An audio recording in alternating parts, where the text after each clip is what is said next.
오늘 주신 말씀, 우리 하나님의 말씀은 구약 성경 869면 우리 시편 90편 1절에서 17절의 말씀까지 한 절씩 교독하겠습니다. 우리 869면입니다. 시편 90편입니다. 주여, 주는 대대에 우리의 거처가 되셨나이다.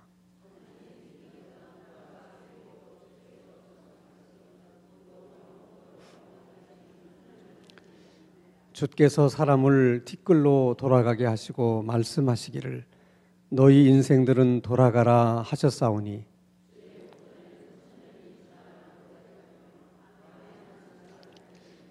주께서 그들을 홍수처럼 쓸어 가시나이다. 그들은 잠깐 자는 것 같으며 아침에 돋는 풀 같으니이다.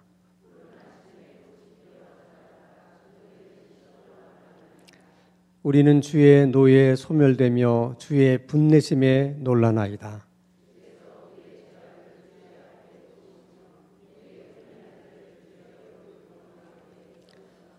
우리의 모든 날이 주의 분노 중에 지나가며 우리의 평생이 순식간에 다하였나이다.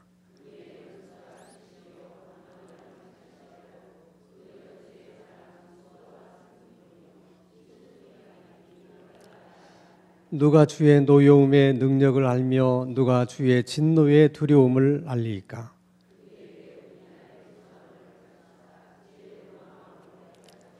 여호와여, 돌아오소서. 언제까지니이까? 주의 종들을 불쌍히 여기소서.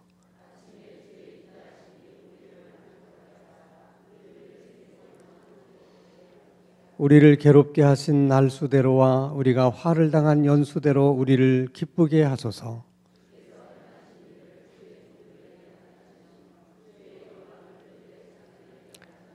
십칠 절 다 함께. 주 우리 하나님의 은총을 우리에게 내리게 하사 우리의 손이 행한 일을 우리에게 견고하게 하소서. 우리의 손이 행한 일을 견고하게 하소서. 아멘. 시편이 모두 150편인데 대부분의 시편은 다윗이 진 시편입니다. 근데 시편 90편만 유일하게 모세가 지은 시편이에요. 시편 150편 가운데 유일합니다. 시편 90편 요 한 편만큼만 모세가 기록을 했어요. 그러니까 시편 150편의 내용 가운데 가장 오래된 내용의 시편이 시편 90편의 말씀입니다. 여러분이 잘 아는 것처럼 모세는 120년을 살았어요. 40년은 애굽의 왕궁에서 살았고 40년은 광야에서 살았고 또 나머지 40년은 이스라엘 백성들과 함께 광야에서 살았습니다. 모세가 120년을 40년, 40년, 40년의 생애로 구분할 수가 있는데, 그러면 이 시편 90편은 모세가 언제쯤 이 시편을 기록한 것처럼 이렇게 느껴지십니까? 애굽에서 아니면 광야에서 아니면 그 40년 미디안 광야에서 아니면 이스라엘 백성들과 광야 40년 동안 언제인 것 같아요? 제가 묻지를 말아야 돼요. 광야 40년 이스라엘 백성들과 함께 살면서 이 시편 90편을 이제 지은 것입니다. 그렇기 때문에 모세가 광야 40년을 어떻게 살았을까 하는 것을 여러분들이 머릿속에 이렇게 좀 상상하시면서 이 시편 90편을 읽어야 그 시편의 맛이 나는 거예요. 모세가 이스라엘 백성들과 광야에서 40년을 지나는 동안 수도 없이 스스로 묻게 되는 질문이 하나 있었는데, 그것은 인생이란 도대체 뭐냐 하는 거예요. 인생이 도대체 뭐냐? 그 광야 40년 동안 수도 없이 그 질문을 할 수밖에 없게 만든 거죠. 그 광야의 삶이 모세로 하여금 그런 질문을 계속해서 던지도록 만든 거예요. 사실 인생이 무엇인가 하는 질문은 인생을 사는 사람들이라면 누구나 한 번쯤은 사실 물어야 되는 질문이죠. 인생이 무엇인가도 묻지 않고 사실 인생을 산다는 것은 사실은 굉장히 어리석은 거잖아요. 여러분들은 인생을 뭐라고 생각하십니까? 묻지를 또 말아야죠. 근데 우리가 사는 것이 너무 분주하고 또 사는 것이 너무 힘들어서 그냥 사는 것에 급급해서 도대체 산다는 것이 무엇인지를 묻지 않고 살 때가 참 많아요. 근데 아무리 시간이 없고 또 아무리 사는 게 힘들어도 가끔씩은 우리가 질문을 던져야 됩니다. 사는 것이 도대체 뭔가? 또 인생이 뭔가? 그럼 모세가 생각한 인생이란 뭐냐 하는 것을 우리가 시편 90편을 통해서 이제 알아보려고 하는 것입니다. 자, 모세가 생각한 인생입니다. 모세가 생각한 인생이에요. 자, 오늘 본문 4절을 한번 함께 읽겠습니다. 시작. 주의 목전에는 천년이 지나간 어제 같으며 밤의 한순간 같을 뿐입니다. 그러니까 하나님 앞에서 우리의 인생이라고 하는 것은 천년이 지나간 어제 같고 또 밤의 한순간 같은 것이 우리의 인생이다. 그 다음에 5절과 6절을 같이 읽겠습니다. 시작. 주께서 그들을 홍수처럼 쓸어가시나이다. 그들은 잠깐 자는 자 같으며 아침에 돋는 풀 같으니이다. 풀은 아침에 꽃이 피어 자라다가 저녁에는 시들어 마르나이다. 하나님 앞에서 우리 인생이라는 것이 정말 천년이 지나간 어제 같고 밤에 한순간 같고 잠깐 잠자는 것과 같으며 아침에 피었다가 저녁이면 시드는 들풀과 같은 것이 우리의 인생이다. 그것이 모세가 경험하고 또 본인이 삶을 통해서 느끼게 된 인생에 대한 정의예요. 한마디로 말하면 인생이라고 하는 것은 하나님 앞에서 정말 불교적인 용어를 쓴다면 찰나와 같은 너무나도 짧은 한순간 같은 것이 인생이라는 거예요. 근데 그게 사실이에요. 왜 우리의 인생이 그처럼 정말 지난 천년도 지나간 어제처럼 그렇게 짧은 것일까?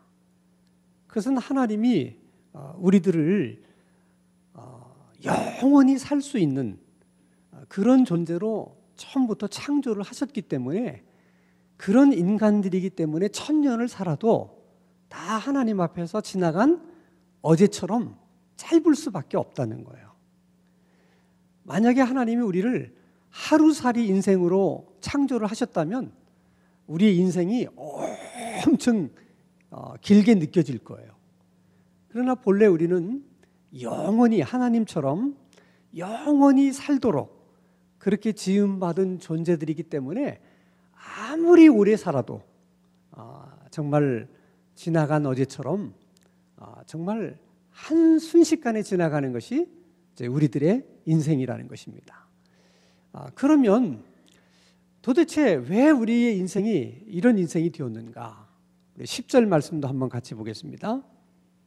같이 읽습니다. 시작. 우리의 연수가 70이요 강건하면 80이라도 그 연수의 자랑은 수고와 슬픔뿐이요 신속히 가니 우리가 날아가나이다. 그러니까 여러분 천년을 살아도 지나간 어제 같은 것이 우리의 인생인데 우리가 70을 살고 강건하면 80을 살아요. 아마 평균적인 그런 인생을 얘기하는 것 같아요. 그러니까 오래 장수한다고 하시는 분들이 평균적으로 보면 70을 살고 조금 더 강건하신 분들은 80을 산다는 거죠. 물론 조금 더 사시는 분들이 있지만 평균적으로 보면 그렇다는 거죠. 자, 여러분 천년을 살아도 지나간 어제 같은 것이 인생이라면 70년, 80년을 사는 것은 사는 것도 아니에요. 그게 인생이라는 거예요. 근데 그렇게 짧은 인생을 살아가는데 내놓을 거라고 하는 것이 수고와 슬픔밖에 없다는 거예요. 그러니까 짧아서도 허무하지만은 그 짧은 인생을 살면서 인생이 내놓을 수 있는 것이 수고와 슬픔밖에 없기 때문에 정말 인생은 허무하다. 그런 고백인 것입니다. 그럼 도대체 인간의 인생이라는 것이 왜 그렇게 된 것일까? 도대체 뭐가 문제가 있어서 그런 것일까? 그것을 3절에서 이렇게 얘기를 합니다. 3절 같이 읽겠습니다. 시작. 주께서 사람을 티끌로 돌아가게 하시고 말씀하시기를 너희 인생들은 돌아가라 하셨사오니. 이것은 아담이 선악과를 따먹은 후에, 범죄한 후에 아담에게 하신 말씀이에요. 다시 말하면 본래 인간은 하나님처럼 영원하게 영원히 살 수 있는 그런 존재로 하나님이 창조를 하셨는데, 인간의 범죄함 때문에 하나님께서 인간에게 명하시기를 돌아가라. 그 돌아가라고 하는 말씀 한마디 때문에 우리의 인생이 이렇게 아침에 피었다가 저녁에 지는 정말 들풀처럼 그렇게 지나가는 순식간의 삶을 살아야 되는 그런 인생들이 되었다는 것입니다. 그 하나님의 말씀 한마디 때문에 우리 몸속에 있는 모든 유전자들이 그 하나님의 명령을 따라서 돌아가는 거예요. 다. 흔히 말해서 사람이 죽는 이유를 이렇게 생물학적으로 보면 세포가 노화돼서 그러는 거거든요.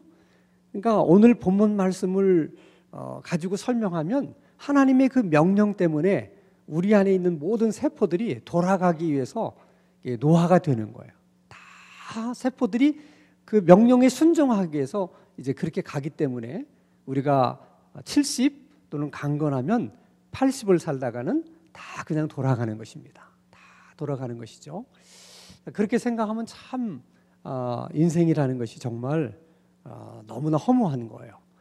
근데 이제 요즘 과학자들은 인간의 이제 DNA를 크게 분석을 해가지고 뭐 이제 질병도 뭐 맞춤식으로 치료를 하고 뭐 어떤 뭐 이식 같은 것도 하고 뭐 유전자 변형도 하고 그래서 인간의 수명을 계속해서 이렇게 늘려나가려고 애를 써요. 그래서 뭐 이제 120살 사는 거는 시간 문제고 더 과학이 발전되면 200살도 300살도 뭐 살 수 있을 것이다. 근데 정말 그렇게 될지 안 될지는 모르겠지만은 기독교적인 관점에서 보면 그것은 하나님이 명하신 일에 대해서 어떻게 보면 저항하는 거거든요. 그래서 그런 과학의 연구가 꼭 긍정적이지만은 않아요.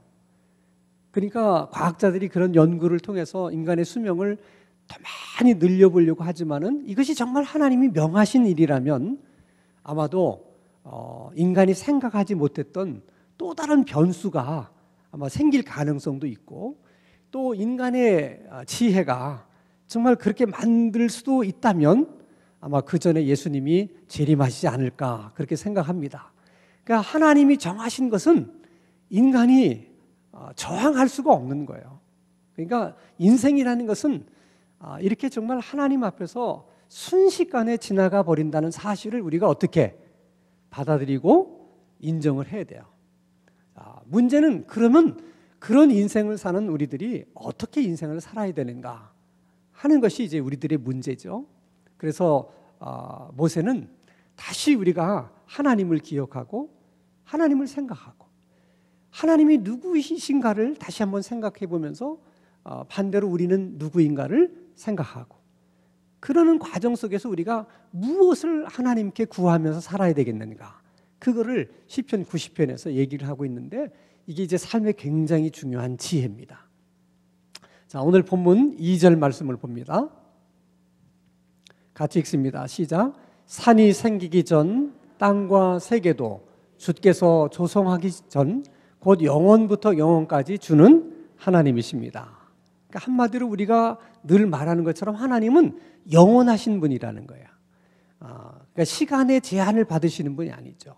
시간이라고 하는 것도 결국 영원하신 하나님이 창조하셔서 있게 된 것이지 하나님은 그 시간 이전부터 계신 분이다 하는 거죠.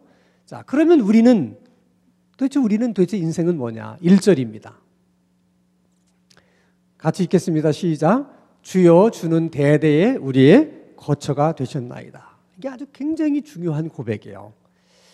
자, 우리들의 인생이 주님 앞에서는 정말 아침에 피었다가 저녁에 지는 들풀처럼 순식간에 지나가는 것이 우리들의 인생이죠. 그러니까 우리는 그런 시간 속에서 살 수밖에 없는 존재들인데 하나님은 그 시간 너머에 계시다는 거예요. 근데 오늘 1절 말씀을 보면 이렇게 고백해요. 주님, 하나님은 대대의 우리의 거처가 되셨다. 이걸 다른 말로 말하면 안식처가 되셨다. 그 얘기입니다.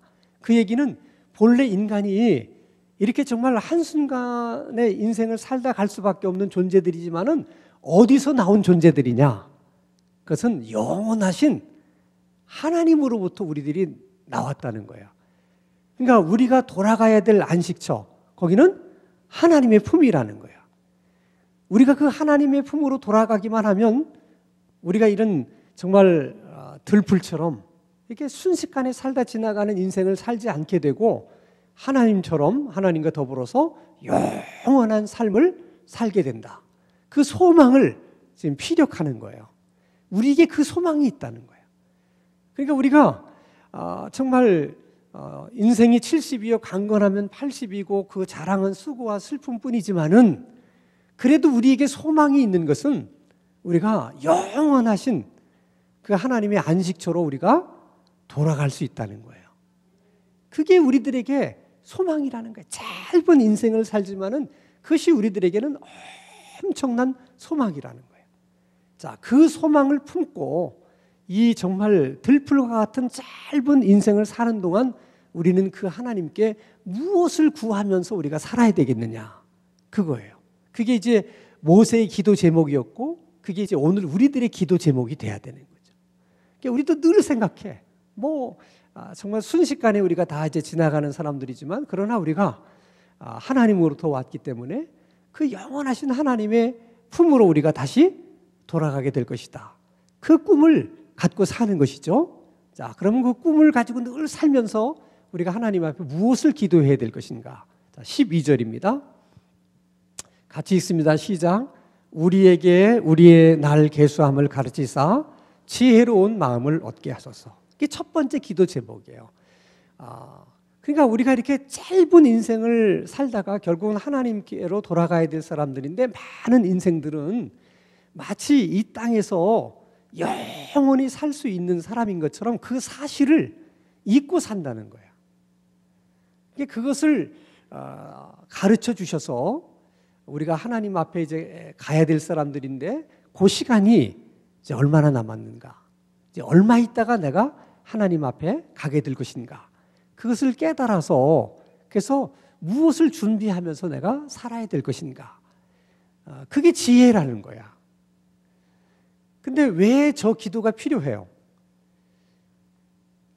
여러분, 우리들이 생각에 성경적으로 70이고 강건하면 80이에요. 근데 80 넘어 사시는 분들은 사실 다 뭐 성경에 근거해 보면 그냥 덤으로 사는 거죠. 그죠? 성경에는 강건하면 80이라고 그러는데 80도 더 산다. 이건 엄청난 보너스 삶을 사는 거예요. 그러면 이제 하나님 품으로 갈 날이 어때요? 정말 가까운 거죠. 성경에서는 70, 80을 얘기하는데 이제 80을 넘어섰다고 하는 거는 정말 이제는 가까운 거죠. 근데 사람들이 다 그렇게 생각하면서 살아요? 안 그래요, 여러분? 90 사시는 분도 또 계속 더 오래 사실 것처럼 생각하고 사시는 분이 너무 많아요. 그래서 저 기도가 늘 필요한 거야. 다 여러분 지금 70에 접어드신 분이나 80에 접어드신 분들도 저 기도가 너무너무 필요한 기도예요. 매일 기도해야 돼. 우리의 남은 시간이 얼마나 되는지를 가르쳐 주옵소서. 내가 이제 주님께로 돌아갈 시간이 얼마나 남았는지를 가르쳐 주시옵소서. 그래서 그것을 준비하는 마음으로 사는 것이 그것이 지혜예요. 그러니까 내가 이제 주님 앞으로 돌아갈 시간이 요 시간밖에 남지 않았는데 요 시간을 내가 어떻게 살아야 될까? 뭘 준비하며 살아야 될까? 그것을 늘 생각하며 사는 것이 그게 지혜라는 거예요. 이게 첫 번째 기도 제목이에요. 늘 기도하셔야 돼. 늘. 제가 분명히 믿기로는 이걸 늘 기도하는 사람에게는 하나님께서 부르시기 전에 그것이 우리가 이렇게 감으로 느껴질 수 있도록 하나님께서 그런 은총을 베풀어 주실 거야. 그러니까 늘 기도가 필요한 거예요. 늘 필요해. 자, 두 번째 기도 제목입니다. 14절 같이 읽습니다. 시작. 아침에 주의 인자하심이 우리를 만족하게 하사 우리를 일생 동안 즐겁고 기쁘게 하소서. 이 얘기는 그저 하루하루 주님께서 주시는 은혜, 그 인자하신 은혜로 우리가 만족해 하면서 그저 하루하루를 즐겁고 기쁘게 살아갈 수 있게 해달라 하는 거예요. 들풀처럼 순식간에 지나가는 인생이지만 우리의 소망은 하나님의 품으로 돌아가는 그 소망을 안고 살기 때문에 그저 여기서 10년을 살든 남은 생애가 20년이든 그저 하루하루를 어떻게 주님 주시는 은혜에 만족해 하면서 즐겁고 기쁘게 살아갈 수 있게 해달라는 거예요. 이게 두 번째 기도 제목이에요. 근데 이게 왜 기도 제목이 되어야 되느냐? 우리들은 항상 이 짧은 인생을 살면서도 늘 지나간 과거에 사로잡혀 사는 사람들도 있고 아직 오지 않은 미래에 또 이렇게 그냥 휘둘려 가지고 그냥 하루하루를 정말 의미 없이 그렇게 이제 헛된 그런 꿈을 품고 그렇게 사는 사람들도 많다는 거야. 중요한 것은 어제는 지나갔으니까 우리 게 아니고 내일은 또 우리 게 될지 안 될지 모르니까 확실치 않은 거고. 그러니까 확실한 건 뭐예요? 오늘이야. 하나님이 우리에게 확실하게 주신 시간은 오늘이라는 거야. 그러니까 미래가 물론 중요하지만 우리가 하나님께로 돌아갈 날이 있기 때문에 그러나 그 미래보다 중요한 건 하루하루라는 거야. 어떤 분은 그냥 주택복권 하나 사가지고 매일 그거 당첨될 생각만 하면서 사시는 분이 계셔. 그분은 그냥 그 허황된 꿈에 사로잡혀 갖고 오늘 하루하루를 그렇게 즐겁게 기쁘게 살지를 못하는 거예요. 그래서 하루하루 우리가 행복하게 살아가는 은혜가 필요하다는 거야. 그걸 위해서 늘 기도하라는 거죠. 그래서 이제 성공하신 분들이 이런 얘기를 많이 해요. 이제 성공을 했어. 본인들이 원하는 걸 다 손에 이제 가졌어요. 그리고 생각해 보니까 자기들이 예전에 중요하다고 생각했던 것들은 지금에 와서 생각해 보니까 그건 하나도 중요하지 않고 예전에는 중요하지 않다고 생각했던 것들이 이제 와서 돌아보니까 그게 중요한 것들이라는 거예요. 다 성공한 사람들이 이구동성으로 하는 얘기야. 그러니까 그분들은 뭔가 자기가 원하는 걸 얻기 위해서 어떻게 보면 오늘 하루하루를 즐겁게 기쁘게 살지를 못한 거죠. 왜냐하면 미래에 내가 뭔가를 얻으면 내가 성공을 얻는다든지 뭐 부를 얻는다든지 그러면 그때 이제 내 인생이 이제 즐겁고 행복해질 거라고 생각해서 그것만 막 쫓아가느냐고 오늘의 중요성을 모르는 거예요. 그래서 막상 성공도 했고 부도 손에 쥐어봤더니 그게 진짜 내 인생이 중요한 게 아니라는 걸 알게 됐다. 그게 뭐가 중요하냐 그랬더니 뭐 가족들하고 식사하는 거, 또 자녀들을 내가 더 많이 칭찬해주고 자녀들하고 뭐 시간을 보내는 거 이런 것들이 더 소중했다고 하는 것을 이제 그들이 고백을 하는 거예요. 그래서 여러분 하루하루를 하나님이 주시는 은혜로 즐겁게 기쁘게 살려고 하면 우리 머리로 살면 안 되고 우리 몸으로 살아야 돼. 몸이 시키는 대로 살아야 돼. 그러니까 여러분 우리가 뭔가를 기억한다 또 저장한다 그럴 때 우리 뇌만 뭔가를 기억하는 기능만 있는 게 아니에요. 우리의 몸도 우리 몸의 세포가 기억을 해요.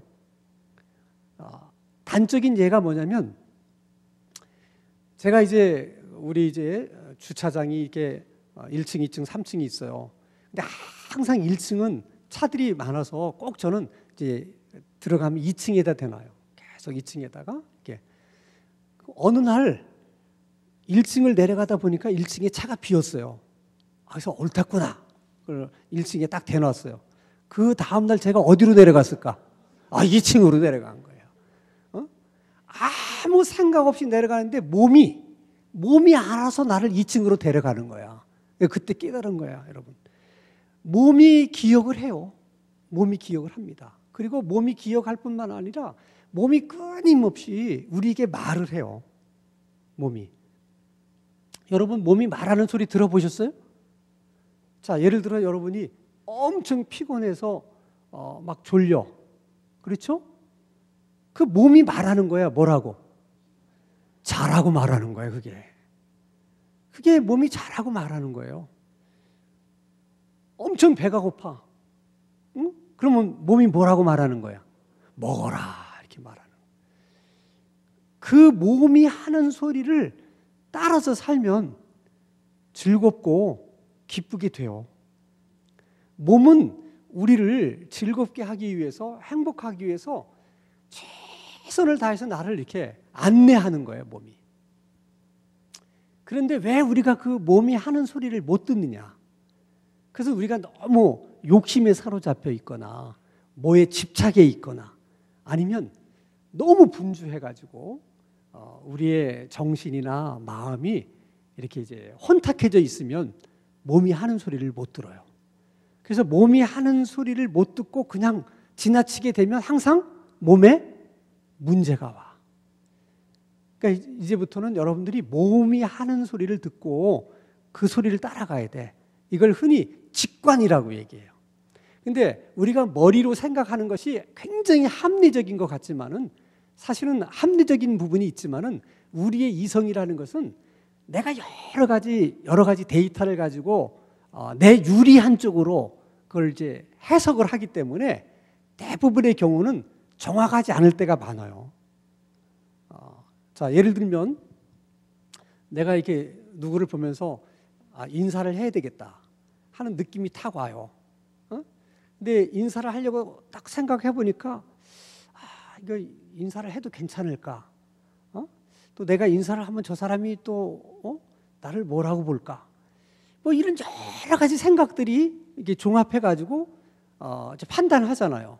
그래서 인사를 안 하는 게 좋겠다.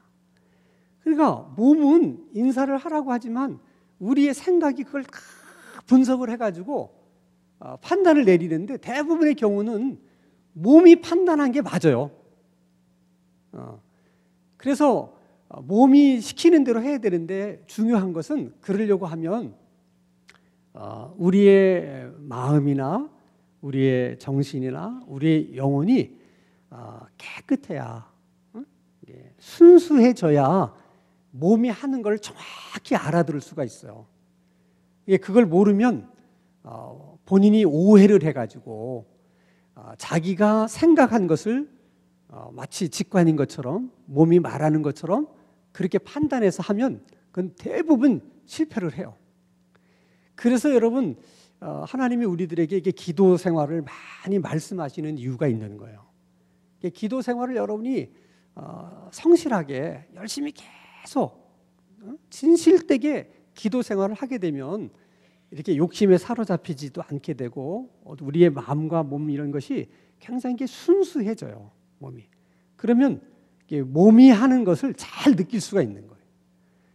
그러니까 하루하루를 여러분이 후회하지 않고 살려면 몸이 시키는 대로 해야 돼. 누구를 도와라. 딱 생각이 들 때 그걸 도우라는 거야. 몸이 얘기할 때. 집에서 오늘 날씨는 춥지만 수유기도 가라. 이게 몸이 말할 때 딱 결정하고 와야 돼. 가다가 감기 걸리면 어쩌고 저쩌고 뭐 이렇게 생각을 많이 하면 안 돼. 그러면 그렇게 되면 행복하지가 않은 거예요. 삶이 항상. 몸이 하라는 대로 얘기했죠. 자라 그럴 때 자고 먹으라 그럴 때 먹고 몸은 우리의 행복을 위해서 계속 그렇게 안내를 하니까 몸이 하는 대로 우리가 하게 되면 하루하루가 어떻게 행복해진다는 거예요. 그게 하나님이 우리에게 주시는 가장 큰 은총 가운데 하나예요. 그럼 매일 우리가 기도할 때도 그렇게 기도해야 돼. 우리가 두 번째 중요한 기도 제목이에요. 자, 세 번째 17절입니다. 같이 읽습니다. 시작. 주 우리 하나님의 은총을 우리에게 내리게 하사 우리의 손이 행한 일을 우리에게 견고하게 하소서. 우리의 손이 행한 일을 견고하게 하소서. 두 번을 반복하죠. 간절한 기도예요. 이것은 두 가지로 해석이 가능해요. 하나는 우리 손이 수고한 대로 먹게 해달라 하는 거예요. 그러니까 내가 심은 대로 거둘 수 있게 해달라. 그런 은총이 항상 내게 있게 해달라는 거예요. 그게 인생 가운데 굉장히 중요한 거예요, 여러분. 인생이 허무한 것은 내가 수고했는데 수고한 대로 거두지 못하는 거야. 그래서 인생이 허무해지는 거예요. 수고한 대로만 다 거둘 수 있다면 우리 삶이 얼마나 더 풍성해지겠습니까? 저 기도가 필요하다는 거야.